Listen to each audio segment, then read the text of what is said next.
Assalamualaikum and welcome back to morEwish Cuisine. If you're planning to bake over this Father's Day weekend with your kids, I am sharing one right recipe for you. I am making peanut butter Nutella cookies. This is very easy. You can bake in summer with kids and enjoy these delicious cookies. So without further ado, let's go and make it happen.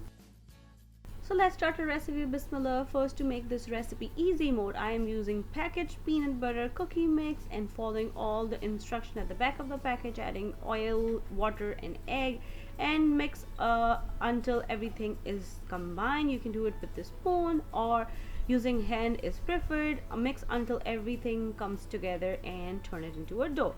Put this dough on the side. We'll go and prepare a pan. I'm taking a cookie sheet and lined it with some parchment paper and put it on the side. Now just divide the dough into equal small size ball. Whatever the package says, I would prefer to make a little bigger ball than that. And then, as I said, it's a kid friendly recipe. They would love to help you in this step.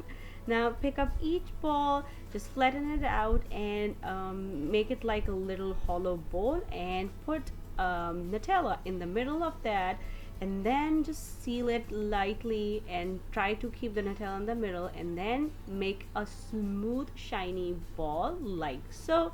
Transfer it onto prepared sheet. Arrange all the cookie balls with the 1-inch gap in the middle and use all the remaining dough. Then take a fork and give that indent like on a usual peanut butter cookies we see, and then transfer it onto oven, which is already preheated on 375 degrees, and bake it for 9 to 11 minutes until they get nice light golden color on top. Take it out, and after like 5-10 minutes just transfer it onto wire rack until they cool down completely.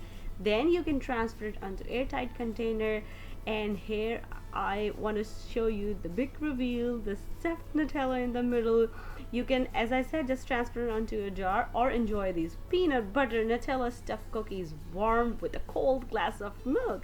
And if you're trying this recipe at home, please let me know how it turned out with you.